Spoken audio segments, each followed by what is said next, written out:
Gemini, 5 key points, 5 key dates, 5 key astrological aspects to help you, Gemini, navigate the month of July 2023. This is for the sun in Gemini or for the rising sign. Let's start with point 1. So this actually goes over a couple of days, the 2nd and the 3rd of July. Let's start with the 2nd first, because Venus, our planet of love, relationship, self-worth, and finance, has been in Leo, in your 3rd house of communication, for a few weeks now. And on this day, the 2nd, it's making a hard square to Uranus, my big outer boy, of surprise, of unusual events, of all kinds of disruption, in Taurus, in your 12th house. That's a square. What does this mean? What does this imply? Well, let's think about it. Venus is in the house of communication. Uranus is in the 12th house of the inner you, of your psyche. How are you doing with your self-talk? You may be ruminating or overthinking and actually coming up with some kind of quite shocking revelations about maybe you or maybe life in general. But certainly there will be something that is kind of stirring underneath. Because also on the 3rd, the following day, so this energy will still be present, we have a full moon in Capricorn in your 8th house. Now, the 8th house can be to do with other people's money, and keep in mind that Venus can be about money in your 3rd house, so that's kind of communication. And the 8th house is also about joint finances. It can be about investments, anything of that nature. It's also the house of where we can feel quite empowered. And also it's the house of transformation. Now it's a full moon in the sign of Capricorn. Capricorn is austere. It's secure, but it has strict boundaries. Are you keeping a tight rein on your joint purse strings? That could be something that's going on.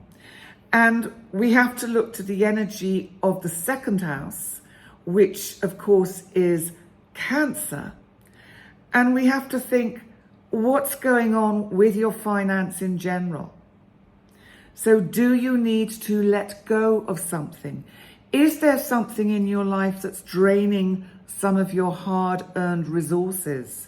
Do you need to cut some corners, and actually anything that has got to be spent out, maybe you need to find ways to streamline that, to reduce it. Just have a think about that, Gemini. Now, here's point 2, because on the 12th of July, the North Node, which has been in your 12th house Taurus for 18 months, giving you a lot of cause for inner reflection, it's going to move into Aries, which of course is your 11th house. This is the community at large. This is that part of your life, if you like, where you think of wonderful constructive projects, where you look at technology with a new light. And the node moving in here, I think, is going to highlight your relationship with technology. We have to remember that it brings in the energy of your 5th house, Libra, which of course is where the South Node will now be. They're going to be here for 18 months. You will have eclipses in both your 11th house, which is Aries, and your 5th house, which is Libra. And so the whole kind of area of your life to do with creativity, design, anything artistic, is going to have some kind of karmic feel to it. Like, I was meant to write this book, but I had to wait for it to be at the right time. And, you know, just talking about timing, remember Pluto that rules that rules Scorpio, but that is in Capricorn, is in the sign about timing, because Capricorn is about structure and timing. So it's very important, Gemini, that you get your timing right. Let's move on to point 3, because point 3 is also about 2 more significant points. The 17th of July. Now, Mercury, our planet of communication, in Leo, in your 3rd house of communication, remember, this is where Venus is. It's going to be squaring my big outer boy Jupiter, our planet of luck, opportunity, expansion, in Taurus in your 12th house. I think this is promoting some overthinking. Be careful, Gemini, you don't get caught into those 3 a.m. ruminations. What did he mean about that? What did she mean when she said that? Do they like me? Don't they like me? Did I hear that correct? Be careful of that, Gemini, because also on this day, we've got a lovely new moon, 17th July, in Cancer, in your 2nd house of finance. This is going to be super good for your finance. This could really bring a boost to your kind of current economic state.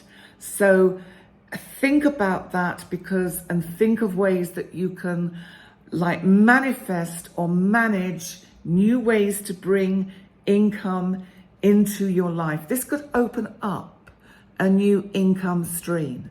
Be mindful of that. Now let's go to point 4. Now point 4 is about Venus again, and this is the 23rd of July. Now Venus in Leo, now Venus, remember, is our planet of love, relationship, of value, is in the sign of Leo, which is your 3rd house of communication. She's bringing quality and a real sense of value to your words. So in spite of all that overthinking you're getting caught into in that 12th house, you know, Venus is trying to say, look, your words have weight. They have some kind of value to them. Now, Venus is going to be in this part of your chart till October, because it's going retrograde on the 23rd. And it will be retrograde until September, and then it doesn't actually go into your 4th house of home and family, which is Virgo, as I said, until October. What can you expect of Venus retrograde? Well, don't throw the baby out with the bathwater if you get into heated conversations with a loved ones, because sometimes it could mean something kind of separates. But I think if that happened, it would only be temporary, and it would just be both of you kind of huffing and puffing and going off to different corners to kind of just think about things and regroup. But the interesting thing with Venus retrograde, with any planet retrograde, it doesn't have to be bad or negative. And just because I've suggested that sometimes it could bring a little bit of a split in something, equally, it can give relationships a chance to have a bit of a breather, a little bit of respite from each other, not for it to break up, but for both of you to come back in a much stronger relationship. Also, point number 5 also is on the 23rd of July. And this is about your 11th house, Aries, and about Chiron, our asteroid, which represents those inner wounds that we carry, that healing that sometimes we need, that inner healing that we can need.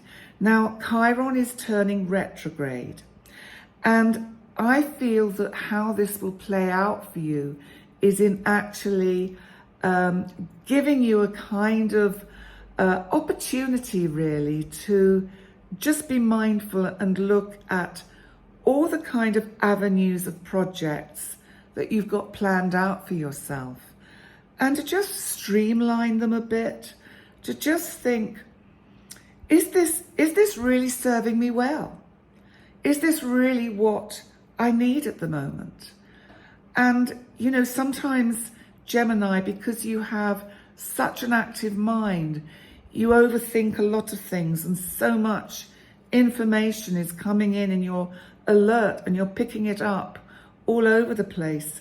I think this Chiron retrograde is saying, take some time out to look and study the projects you're really passionate about.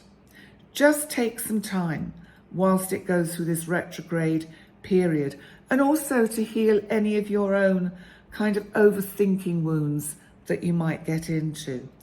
So Gemini, there we go, your 5 key points for July. Please remember to like, comment and subscribe. And please remember to subscribe to my website, pennydix.com. And if you would like a reading with me, a session, I'm still taking some bookings for the end of July and moving into August. So please get in touch with me via the website. In the meantime, take care, and I look forward to seeing you next time. Bye for now.